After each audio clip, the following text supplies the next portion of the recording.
Ako po si Ray Barcelora, operator ng DTF dito sa DP Dumaguete. Ang machine dito ay ginagamit ng 6 na araw na may total na 122 meters. Ito naman yung printer head area. Last palit po ng white head is noong August 2023. Pinalitan naman ito ng damper nung Sabado.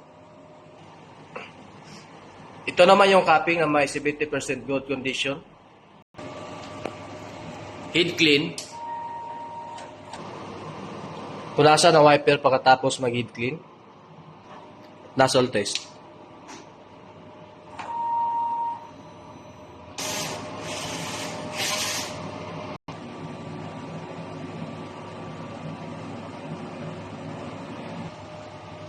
Ito naman yung ink tank system. Yung ink po natin sakto lang.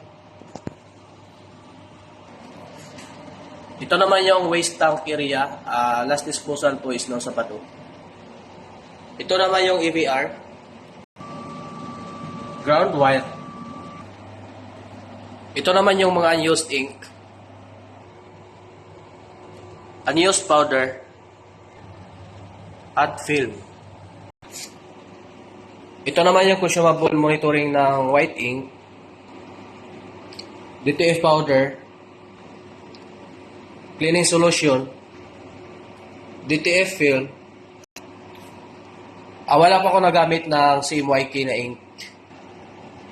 Ito naman yung daily output record.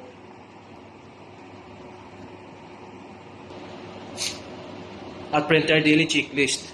Yun lang po at maraming salamat.